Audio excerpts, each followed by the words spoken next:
Hola, ¿qué tal? Soy Dora Villalobos Mendoza y estamos en Ecos de Mirabal transmitiendo desde Radio Universidad, aquí en el 106.9 de FM y también en el Face, ahí en la página de Ecos de Mirabal. Y hoy me da muchísimo gusto, siempre que viene Isela González, me da mucho gusto, antropóloga, enfermera y coordinadora de Alianza Sierra Madre, esta organización con la que me unen pues lazos de hace muchos años, lazos afectivos, ¿no? Y de alianza. Entonces, me da mucho gusto que vengas, es la primera vez que vienes a Radio Universidad, después de ir muchísimas veces a Ecos de Mirabal, allá en Antena, en el Canal 10, en las otras estaciones donde ha estado Ecos de Mirabal. Ahora estamos aquí hace algunos meses en Radio Universidad, muy contenta porque la radio universitaria me parece que es el lugar idóneo para Ecos de Mirabal, porque tiene este tinte también académico, ¿no? Y bueno, y un tanto idealista, si tú quieres, como es la universidad. Entonces, me da mucho gusto que vengas.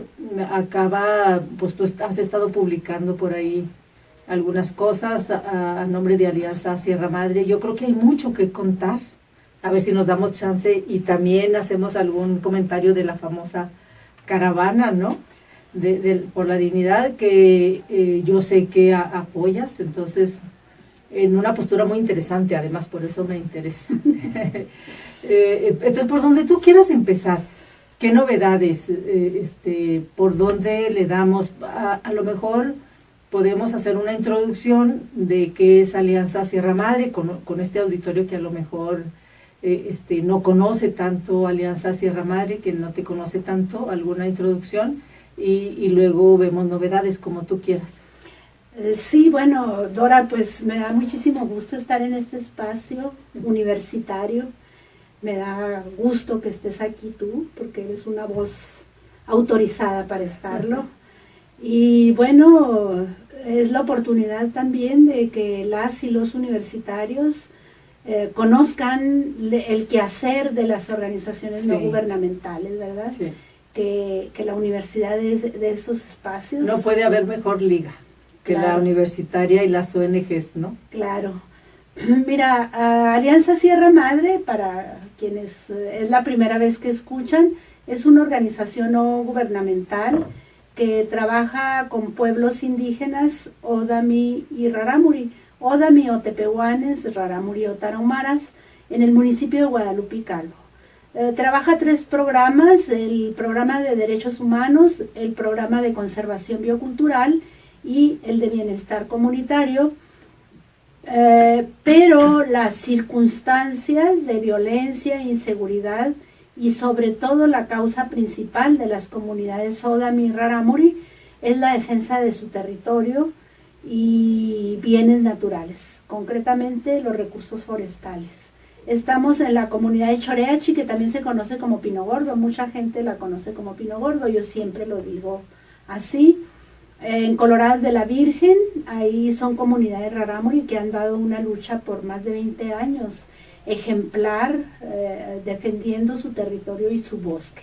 Les queda claro que si no defienden el bosque, si el bosque se acaba, en palabras de las compañeras y los compañeros Rarámuri, se acaba la vida, la cultura, la reproducción material. Ahí es donde hacen todas las actividades para el sustento de la familia. Ahí es donde están las plantas medicinales, pero también ahí están sus espacios simbólicos, esos espacios que a lo mejor no adquieren importancia para la comunidad mestiza, para la población mestiza, pero para ellos es la vida misma. Si no continuarían siendo Rarámuri. También estamos en 3 comunidades Sodami defendiendo territorio en una situación muy complicada, que es Cordón de la Cruz, Mesa Colorada y el Tepozán. Y en los otros programas también se transversaliza a derechos humanos, porque hacemos, nuestro trabajo es con un enfoque en derechos humanos de los pueblos indígenas, es decir, todos los derechos están transversalizados en la vida de las personas, ¿no? Los derechos económicos, sociales y culturales y ambientales abarcan los otros dos programas. Y este mes de enero y febrero y parte de marzo los estamos dedicando a conmemorar la vida de dos grandes defensores, del de Isidro Valdenegro, que fue premio Goldman de Ecología, y lo asesinaron el 15 de enero del 2017. Y 16 días después, habiendo partido de la ciudad de Chihuahua 24 horas antes, asesinan a Juan Ontiveros, un rarámuri ejemplar, un rarámuri joven que la comunidad lo había elegido como comisario de policía. En ese sentido, él participaba en todas las mesas de negociación. Entonces lo asesinan el 1 de febrero del 2016, 15 días después de Isidro, y nosotros obviamente con la impotencia, con el enojo, pero también como viendo un horizonte de qué decirle a la sociedad chihuahuense, bueno, y ahora por internet, al mundo entero, decirle que en esta exigencia de justicia, en esta exigencia de castigo a los responsables, el asesinato de Juan Ontiveros continúa impune. También deberíamos de conmemorar su vida. Conmemorarla, ¿por qué? Porque la lucha que dio fue ejemplar, y decirle a la gente, por ejemplo, defendía su territorio y sus bienes naturales, pues, les dice poco, ¿no? Defendía lo que hay ahí en los territorios. En ese sentido, pues el mes de febrero lo vamos a dedicar a una serie de actividades. El 22 estás cordialmente invitada, claro, a las 7 de la tarde en la sala Carlos Montemayor. Va a haber la presentación de un proyecto de fotografía que hicieron jóvenes, un casi niño y un adolescente y un joven, donde se dedicaron a recorrer el territorio y tomar fotografía de la flora y la fauna que hay dentro del polígono, que son 32,000 hectáreas. Pero quizá no les dice mucho a la gente que no conoce la situación ahorita ahí en Choreachi. Recorrer el territorio para un rarámuri, pues lo hace, pero facilísimo, ¿no? Implicó documentar fotográficamente, grabar, tomar coordenadas de los sitios importantes que habían encontrado en términos biológicos, cuando encontraban aves en algún sitio de anidación, tomaban la fotografía, pero el recorrido lo hacían, Dora, en un territorio tomado de manera fáctica por la delincuencia organizada, por un grupo de la delincuencia organizada que son dos de los asesinos de otros compañeros que habían muerto en el 2013, ahí están, ahí siguen. Entonces imagínate lo que es para unos chamacos evadir a los sicarios. Entonces ese proyecto resultó por demás interesante. Ellos venían, nosotros guardábamos las fotografías, hacíamos ajustes, y ahora se va a presentar con una exposición fotográfica. El 22. El 22 aquí estará. A las 7 de la tarde en la sala de Carlos Montemayor, que está aquí justamente entrando al campus viejo de la universidad, ¿no? Sí. Aquí junto al CIDESH, pues lo Sí. que conocemos, lo que todo el mundo conoce, a espaldas del CIDESH, que todavía se le identifica, ¿no? Así es. Y vendrán autoridades y médicos tradicionales de Choreachi para esta exposición. Es muy importante. Pues aprovechamos y los invitamos a claro, que vengan es muy acá, importante, ¿no?, la presencia de ellos. Y enseguida, en la primera semana de marzo, tendremos un taller sobre minería, sobre obviamente los efectos de la minería como se está haciendo ahora, con procesos muy, muy destructivos para el ambiente. Para colmo de todos los males, en Choreachi hay estudios de prospección sobre minería. ¿De veras? Desde ahorita te digo. Desde siempre se dijo que allí había algo, ¿te acuerdas? Desde siempre. Desde siempre se dijo. Desde ahorita te digo, la minería en Choreachi no pasará. Y te digo por qué. Porque es una comunidad que en este contexto de violencia, ahorita tiene medidas provisionales de la Corte Interamericana de Derechos Humanos. Luego entonces el Estado mexicano está obligado a proteger a la comunidad. Este logro de las medidas provisionales es un caso único en México. ¿Por qué? Porque la Corte Interamericana no ordenó cuidar a los líderes, proteger a los líderes, ordenó al Estado mexicano que toda la comunidad debería de ser protegida. ¿Cómo le van a hacer? Hay un diagnóstico donde participaron la gente de Choreachi. Fuimos a Choreachi, yo regreso después de 6 años y este proceso ante el sistema interamericano lo llevamos con acompañamiento y una asesoría formidable de expertas, abogadas expertas en Derecho Internacional, que son Ruth Fierro y Alejandra Nuño por parte del CEDEP. Alianza Sierra Madre establece alianzas estratégicas y tiene logros como ese. En este contexto, el 2 y 3 de diciembre estuvimos en Choreachi, te digo yo, híjole, creo que tú sí puedes sentirme cómo viví esos momentos después de estar desplazada de la comunidad, después de que... En tu caso fue al revés, ¿no? O sea, hay mucha gente de la sierra desplazada que se tiene que ir, y en tu caso no podías entrar, no podía ir. Es una especie de desplazamiento, ¿no?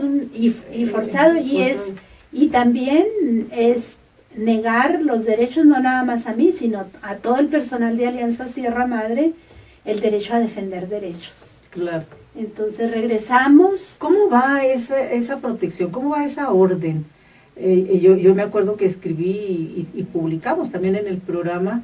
Sí, por primera vez hay una orden en términos internacionales de protección a una comunidad. Única. No es cualquier cosa. En México es la única. ¿Qué tanto está cumpliendo el Estado mexicano esa orden? El Estado mexicano. Ese es el chiste, ¿no?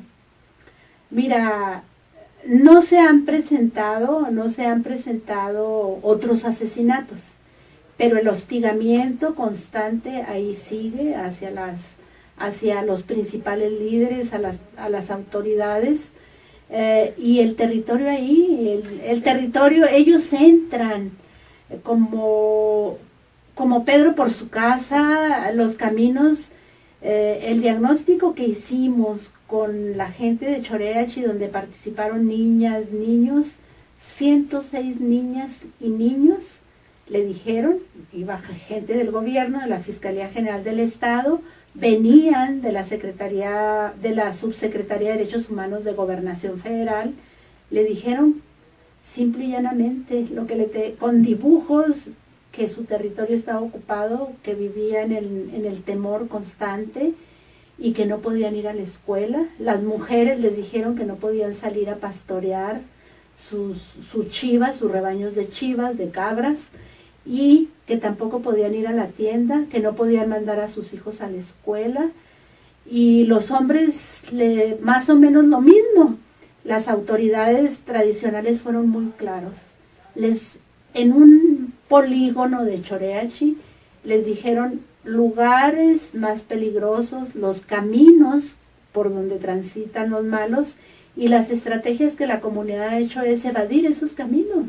Imagínate, es como si en tu casa estás y sales al patio y ya no puedes salir al patio, ya tienes que entrar por la casa del vecino, hacer rodeos, y tienes que tener a tus hijos encerrados y a tus hijas.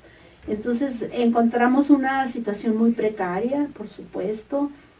Es una comunidad que está en la extrema pobreza, encontramos niños, niñas con enfermedades de la piel, servicios de salud muy deficientes, que va una vez al mes una caravana de salud y llega a 4 horas, y le dijeron simple y llanamente que la autoridad actuara y los sacaran a los malos de ahí, todas las comunidades indígenas, pero es un reclamo constante diciendo, queremos que nos dejen vivir en paz. Creo que esto tienen siglos diciéndonos.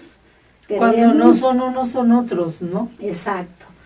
¿Y el gobierno estatal y federal qué medidas han tomado? Mira, el gobierno estatal ha cumplido con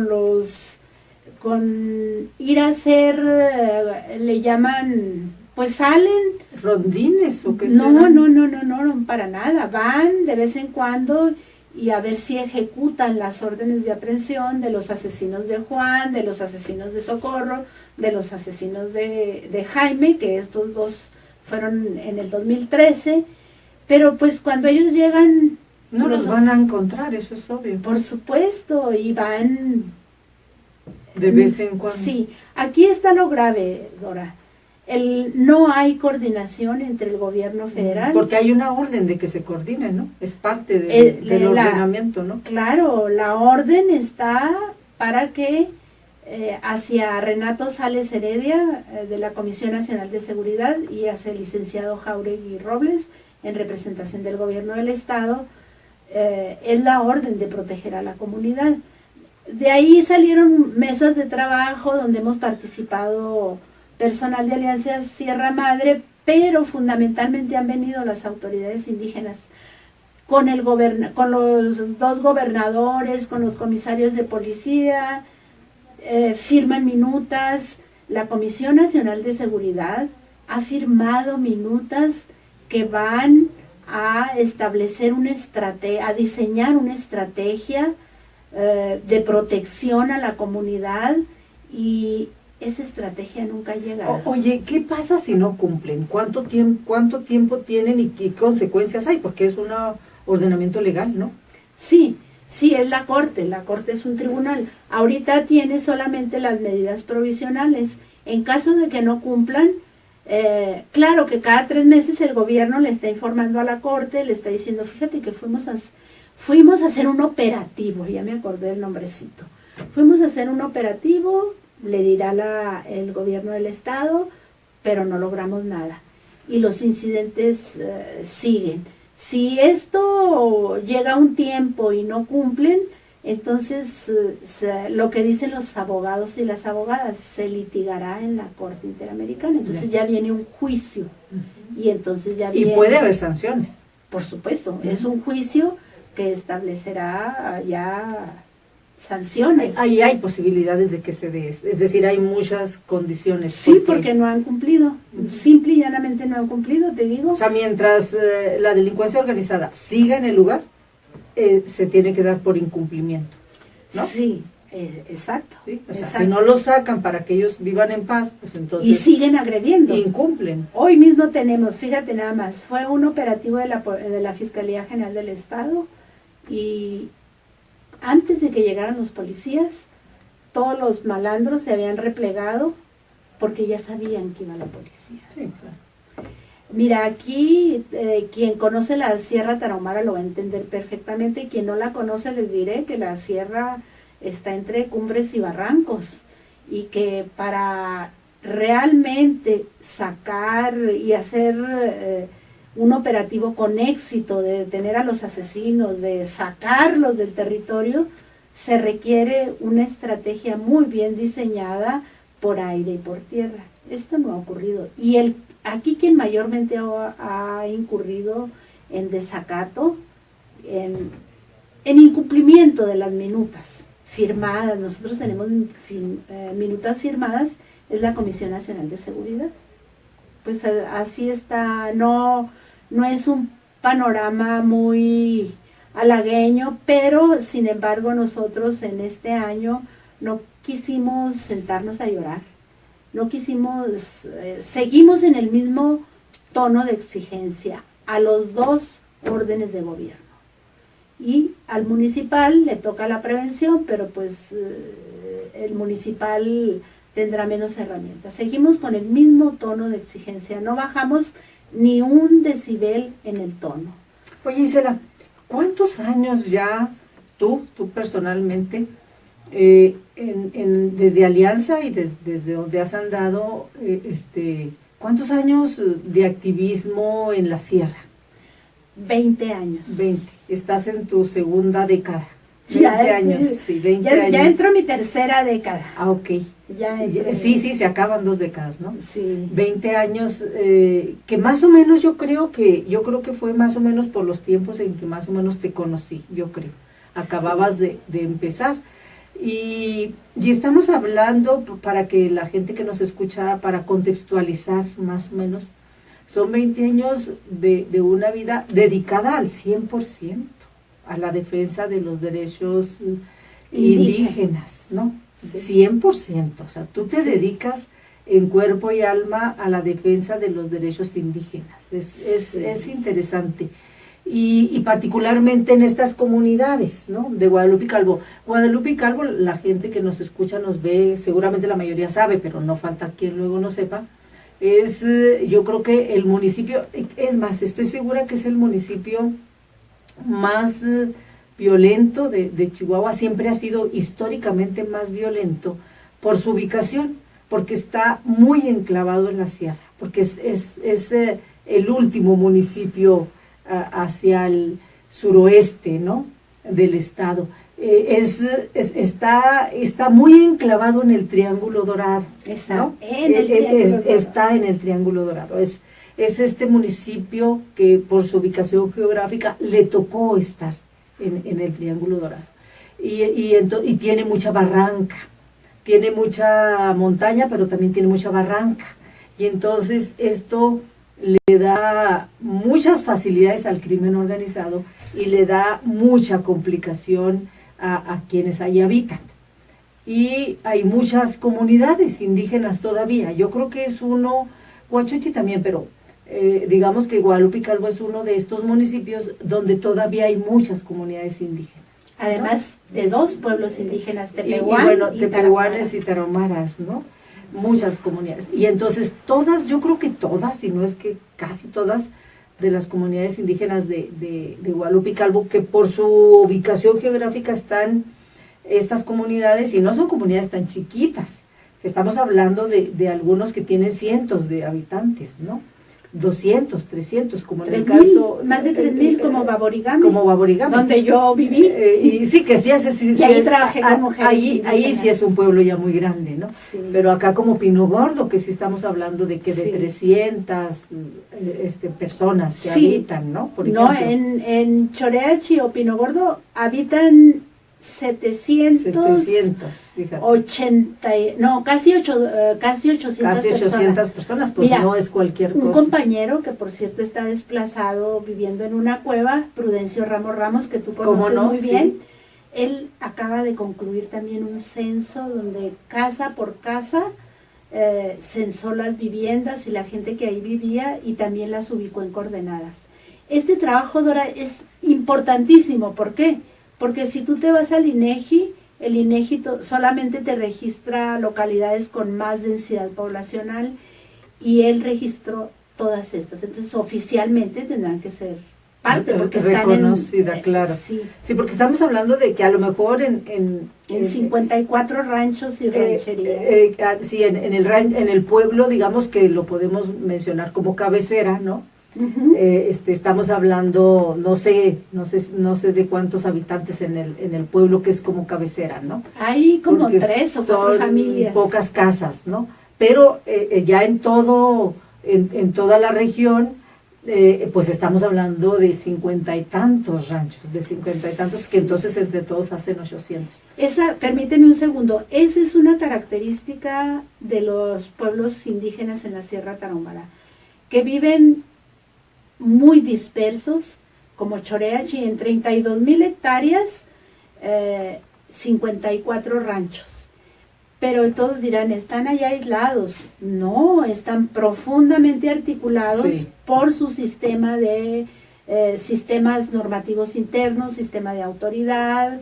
Entonces, Sí, ellos frecuentemente se juntan para hacer sus reuniones, sus asambleas, sus rituales, sus tradiciones, y todo mundo se conoce, pues, y que tienen también están trastocados, ¿sí? su autoridad también política y jurídica. Claro. Nos tenemos que ir a un corte, Isela, Sí. y regresamos para seguir contextualizando, para que la gente como que tenga claro el panorama Muy bien. de qué estamos hablando. Afortunadamente ¿no? me tocaste tú, que conoces Que- perfectamente porque has estado allá. pero tiene, yo diría casi dramática, Sí. historia dramática, ¿no? Estas comunidades. Y es un ejemplo de lo que pasa en la sierra, porque obviamente todas las comunidades de la sierra tienen su propio drama, ¿no? Nos vamos a corte en Radio Universidad y regresamos y nos quedamos en el Face para no cortarlo. Sí, porque yo me acuerdo que estaba en diario y sí estamos hablando más o menos, pues a lo mejor de finales de los 90, cuando Fue en el 1999. cuando vinieron aquí a la protesta, ¿no? Porque Toda la comunidad, pues justamente hace cerca de 20 años, hace 18 años, ¿no? 19 años este 19. año, ¿no? 19 años, sí. Más o menos es el tiempo que yo tengo de conocer Choriachi cuando vinieron acá a la protesta, que me tocó ir allá. A Choriachi son ya exactamente casi 20 años, ¿no? Y las cosas, no nada más no han mejorado, sino que han empeorado. Han empeorado. Sí, podríamos decir, es que, bueno, cuando a mí me tocó conocer, pues es que la situación acá es terrible.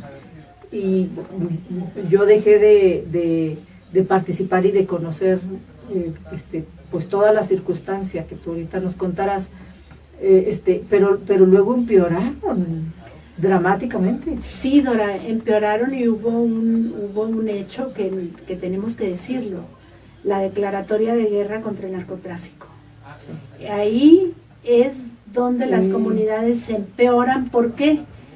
Porque de estar luchando en los tribunales contra caciques que eran agresivos, que los amenazaban, que nos amenazaban, te convertiste a que esos caciques o se hicieron de la delincuencia organizada o ya eran, o por lo menos se mantenían, pero no había un factor determinante, que era un brazo armado de la delincuencia organizada que se llama sicarios, que son los que ahora tienen controlados los territorios.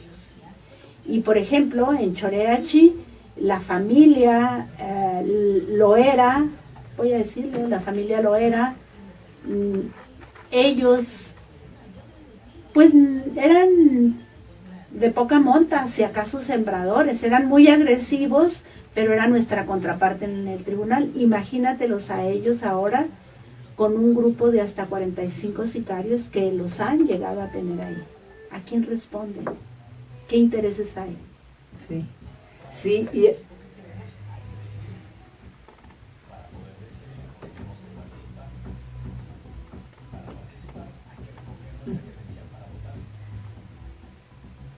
me dicen que voy a entrar, pero ya no.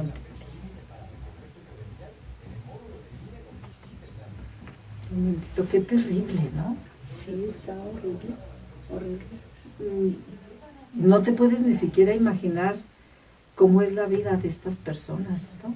Para resistir. Sí, por parte de los sicarios. Para resistir, o sea, porque es una resistencia, al final, ¿no? En términos reales, pues. Sí. Es una...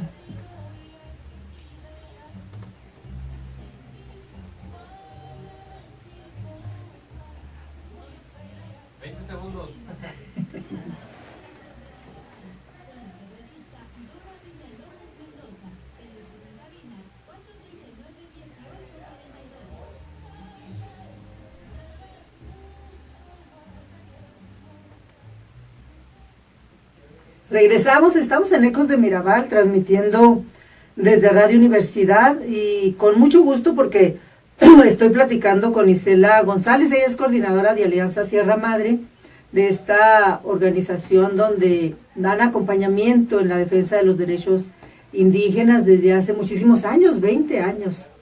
Tiene Isela, antropóloga, enfermera y activista.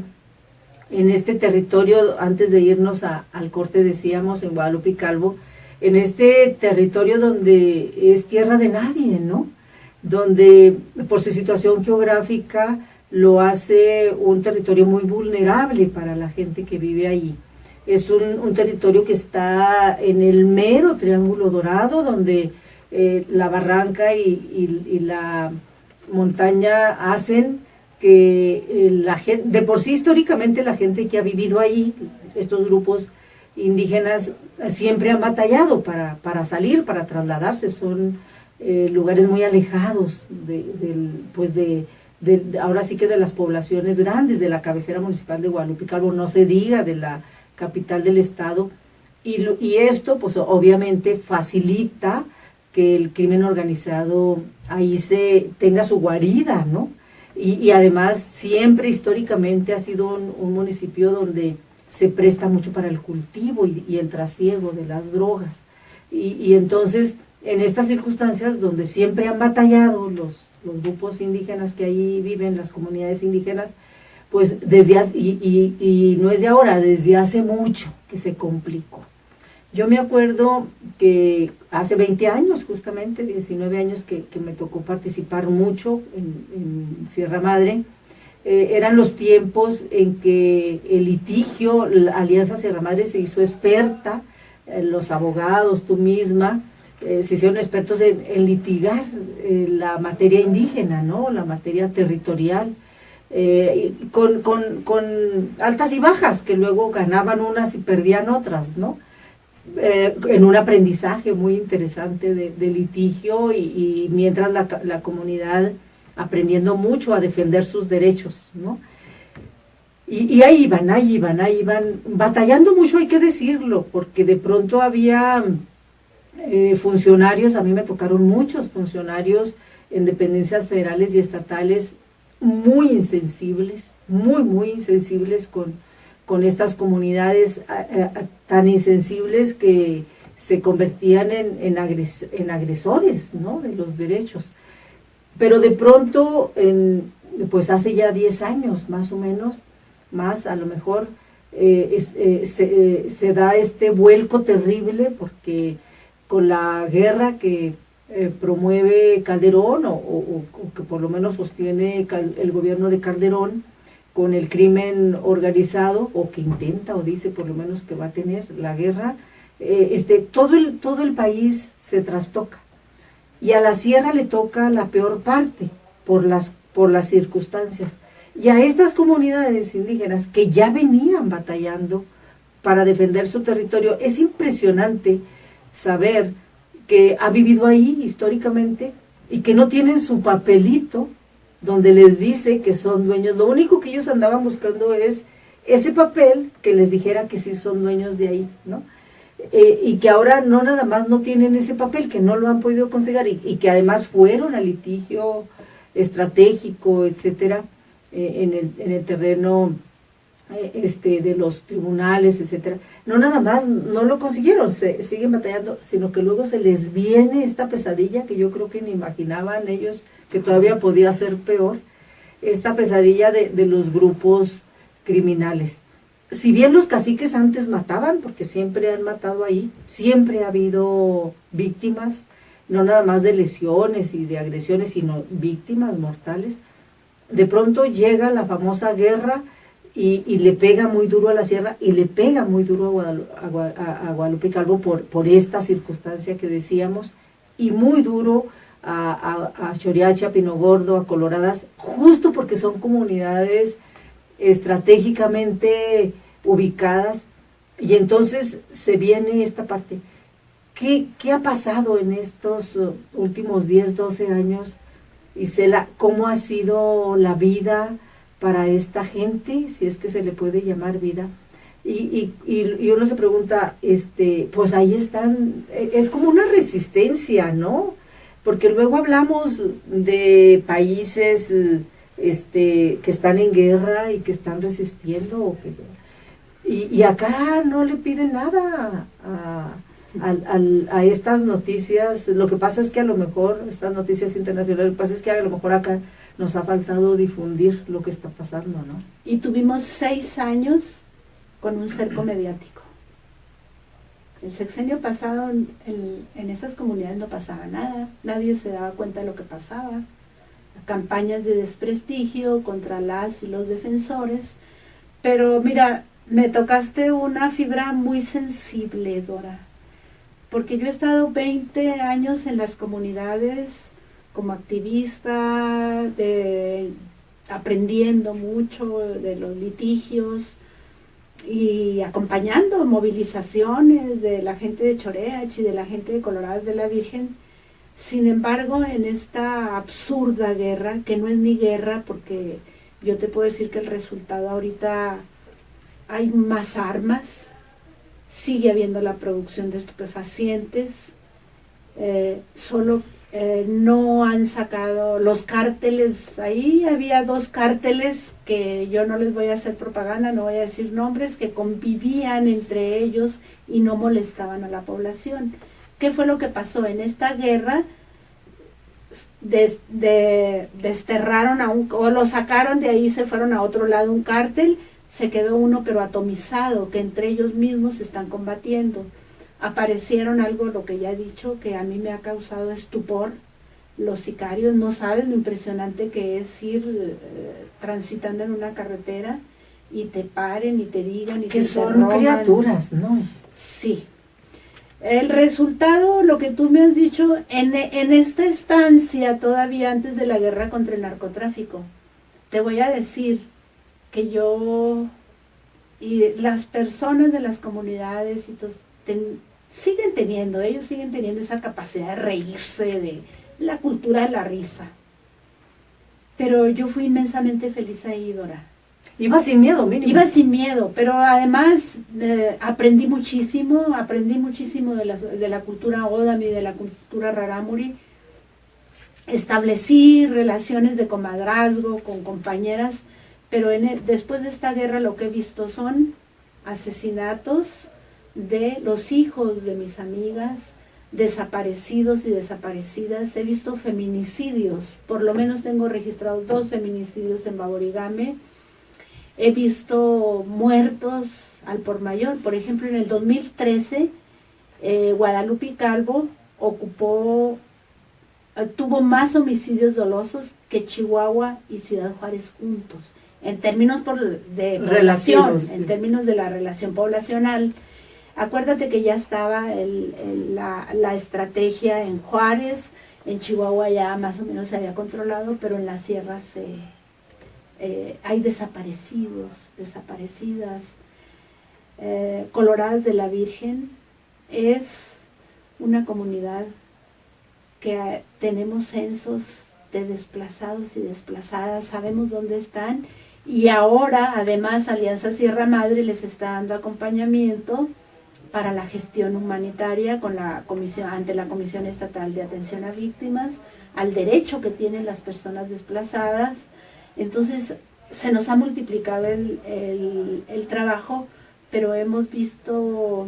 El trabajo cambió de la defensa legal del territorio a la defensa de la vida de los derechos humanos en general, pero el sufrimiento de la gente, Dora. No sabes lo que es cuando te habla un compañero y te dice, me están matando a mi hijo.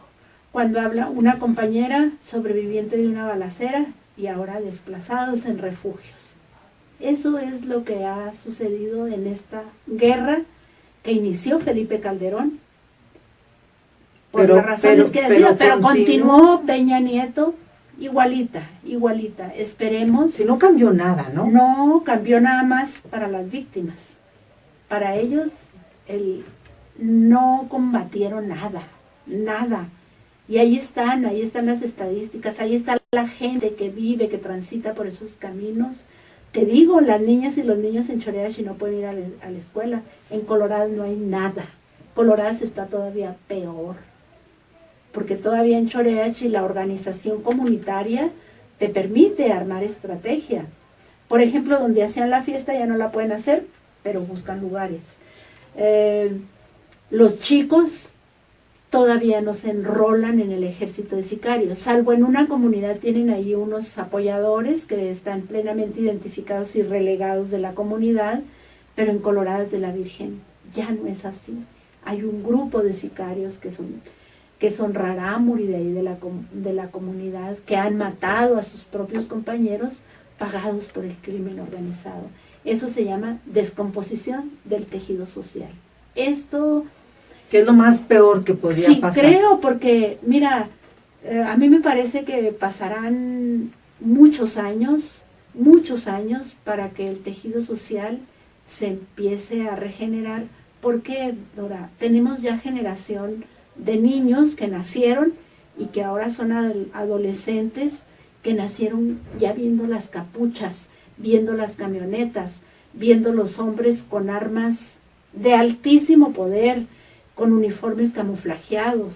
Entonces, eso les da ese poder de dominio a los adolescentes, les llama. Por eso están engrosando esos ejércitos de sicarios, de adolescentes, de jóvenes indígenas y mestizos de la Sierra Tarahumara. Esa es una crisis humanitaria que no sé si el gobierno alcance a hacer algo, debe de alcanzar. O si tengan, hasta dónde hay como conciencia. Conciencia de Estado, que debería de haber conciencia de Estado y no se ve. Y conciencia social, que es esta conciencia social, me parece necesaria para poder presionar, para poder visibilizar, ¿no? Sí, por eso yo lo aseguro enfáticamente, desde Felipe Calderón y Enrique Peña Nieto deben de ser enjuiciados por crímenes a lesa humanidad. Son muchos muertos y muertas, aquí, allá, en fin. Sí, porque estas comunidades son nomás un botón de muestra. Sí, así, ahí en la sierra. La sierra está literalmente tomada. Las comunidades de la sierra están... Y los caciques, mira, ya no hay, así para decírtelo muy sencillamente, ya no hay una línea divisoria entre cacique, sicario y narcotraficante. No hay una línea, todo eso es lo mismo y hostigando, evidentemente, despojando. ¿Y saqueando? Saqueando. ¿Qué pasó con la madera? Afortunadamente la madera, qué bueno que preguntas. Tanto en Coloradas de la Virgen como en Choreachi, después de muchos años de demostrar, porque era también un broncón. Ya están suspendidos los permisos de aprovechamiento forestal. En Coloradas ahorita se está en un amparo en un tribunal, porque dice la resolución del tribunal, se suspende y tú, Semarnat, no le puedes, tienes que consultar a los indígenas sobre el permiso, pero además sin perturbar sus posesiones. ¿Sus posesiones qué es? Su casa, su parcelita donde siembran, donde tienen las cercas. No, las posesiones de los pueblos indígenas es todo el territorio. Tienen un vínculo estrecho con el territorio espiritual y material. Luego entonces no lo ven como una propiedad que se pueda fraccionar, es integral, es indivisible. Ese es el alegato que tenemos y quizá también lleguemos hasta la Corte para demostrarle al Estado mexicano que no puede dar parches, que no puede dar remiendos en comunidades donde están organizadas, donde están dispuestas, a pesar de los pesares, y donde afortunadamente hay un equipo no nada más de Alianza Sierra Madre, de abogadas y abogados expertos a nivel internacional, y un equipo de solidaridad internacional muy interesante, organizaciones como Brigadas Internacionales de Paz, muchas organizaciones internacionales tienen la mirada puesta en esta problemática de los pueblos indígenas, que no nada más es de Choreachi, de Repechique y todo. La relatora de pueblos indígenas, vamos a esperar con ansia a ver qué dice en su informe en septiembre. Pronto vendrá el informe de Michelle Forst, que es el relator de defensores de Naciones Unidas. Yo misma estuve en febrero del año pasado en una sesión de Naciones Unidas diciendo y denunciando cómo estaban matando a los defensores indígenas del territorio y medio ambiente. En una sesión, el Estado mexicano, ahí tienes tú a los representantes de los estados, y hay un breve espacio que le dan a las organizaciones no gubernamentales de 2 minutos, pero en 2 minutos pude articular y decirles, claro, lo preparé, pero mira, el Estado mexicano ni se inmutan los representantes del Estado mexicano. ¿Qué más te puedo decir? Bueno, lo bueno en este drama, porque es un drama, realmente es un drama, como tú dices, es un drama de violación a los derechos humanos grave. En este drama, lo bueno es esto, o sea, lo bueno es que esta gente que está en resistencia, yo insisto, antes estaba en resistencia defendiendo, litigando sus derechos territoriales, ahora están en resistencia pues defendiendo la vida, ¿no? Qué capacidad, impresiona la capacidad de estas comunidades de resistir. Y diríamos, bueno, pues es que son comunidades acostumbradas a resistir, históricamente, ¿no? Yo creo que esta es la mayor resistencia que puedan tener. Y bueno, afortunadamente, en este caso les tocó, porque habrá comunidades que ni siquiera tienen esto. Que ya los despojaron. El acompañamiento de organizaciones de la sociedad civil local, nacional e internacional, que tienen esta expertise en acompañar y en litigar a nivel. Yo creo que la única manera en que pueda visibilizarse esto y que tenga eventualmente algún impacto en términos de sanciones al Estado mexicano, pues es acudiendo a estos organismos internacionales, la Corte particularmente, porque algún día se tendrá que saber exactamente qué pasó, y algún día se tendrá que relatar, ¿no? Dirán los abogados, pasó, ¿no? Sí, dirán los abogados. Tenemos que escribirlo, Dora, tú tu parte y yo la mía, pero hay que escribirlo. Yo creo que sí, de hecho, me parece que sí tenemos que testimoniar esto que está pasando, sí, ¿no? Porque si no, pues es como si no ocurriera, porque luego efectivamente, algo también que desgraciadamente ocurre, es que a los medios citadinos siempre son los que están, porque no hay medios en la zona rural, o son muy, solamente están en las cabeceras municipales grandes, medianas. Entonces, no hay, pues, esta cobertura que requieren. Y los medios citadinos normalmente tendemos a darle importancia solo a lo que ocurre en la ciudad, ¿no?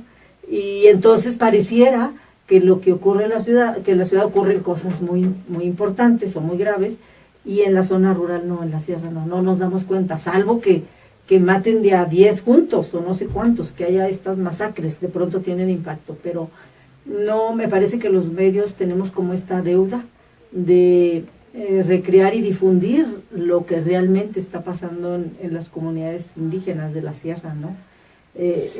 Son historias de vida gravísimas, toda esta gente, por ejemplo, que está desplazada, y que yo recuerdo que tú has 47 de Coloradas, de 47 personas decoloradas de la Virgen, solo decoloradas. Solo decoloradas.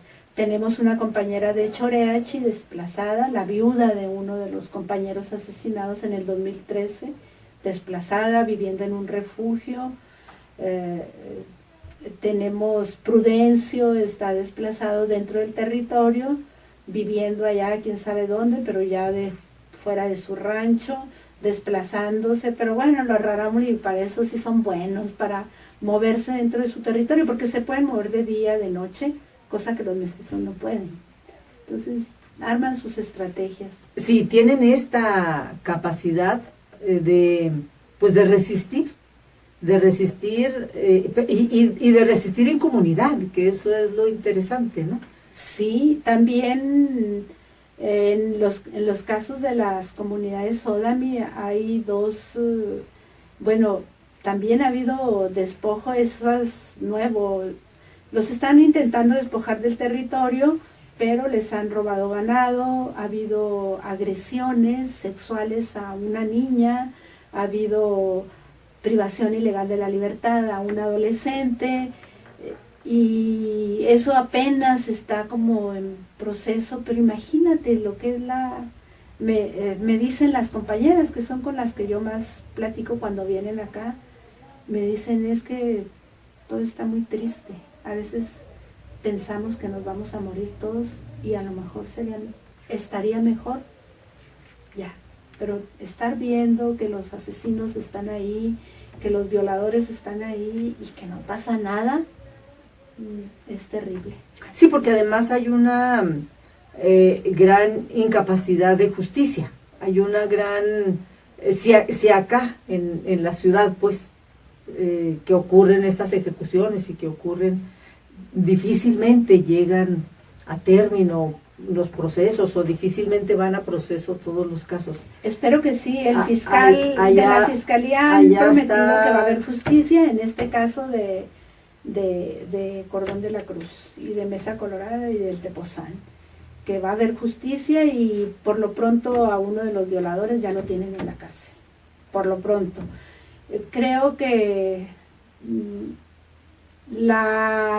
el acceso a la justicia es lo más difícil.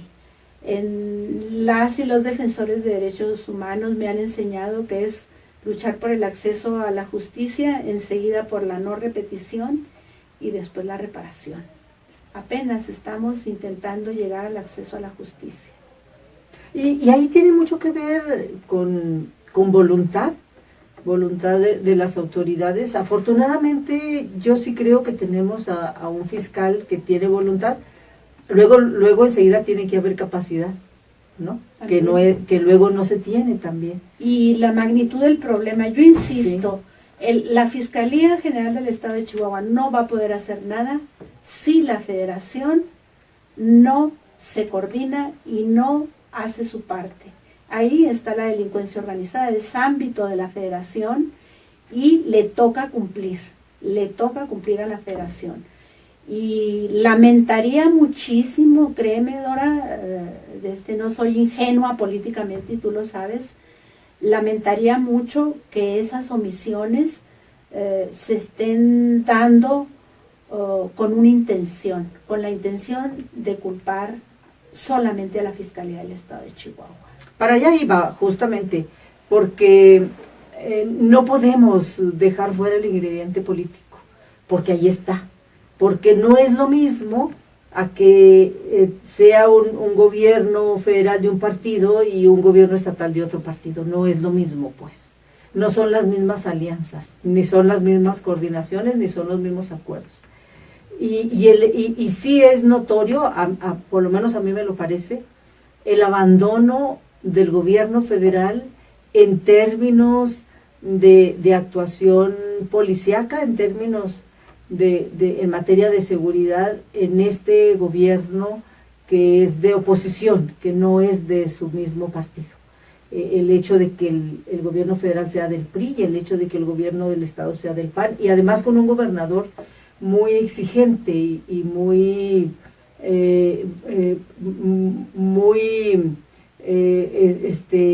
estridente a lo mejor y nada dejadito. Y entonces ahí que ya no alcanzamos, luego sería bueno que vinieras, y que justo por esta situación se dan los conflictos luego entre gobiernos, como este, que incluso lleva a Corral a organizar y encabezar una caravana histórica hasta el DF a reclamar cosas, ¿no? Uh-huh. Entonces, esto pues no le abona nada a la justicia en estos territorios que requieren tanta intervención. Sí, a mí me parece que el poder a veces es muy perverso. A veces el poder es perverso. Normalmente es perverso. Te lo dan a cuentagotas y bien dirigido, ¿no? Creo que la Federación está en eso, en ese plan, para que no, en esta exigencia de justicia, obviamente pues, tenemos primero la interlocución en nuestro estado, claro. Y le pedimos, o sea, no es pasar nada, estamos exigiendo justicia, pero también estamos viendo lo que ya ha hecho y lo que no puede hacer, no tiene la capacidad. Esto se necesita una estrategia se necesita inteligencia. Ya tienen el diseño y no lo implementan. ¿Por qué? Porque el gobierno federal omiso totalmente. Sí. Entonces ahí es cuando tú dices, ¿qué está pasando? ¿No? Sí, sí, ¿Estoy metida como en dos fuegos? No, nos toca exigir y salirte de este fuego y exigir y poner a cada quien su responsabilidad y sin ánimos de favorecer o de tapar uno y pegarle al otro. Sí. Y se nos fue el tiempo. Yo Uy, te agradezco mucho y me da mucho gusto que podamos hacer estas reflexiones y esta información al público. Acuérdese que el día 22 a las 7 de la tarde en la sala Carlos Montemayor se da esta exposición. Sí, ahí los esperamos. Y seguimos, habrá más entrevistas, obviamente. Muchísimas gracias, Jacobo, muchísimas gracias a la gente que nos ve en el Face y a la gente también que nos escucha en Radio Universidad. Hasta la próxima.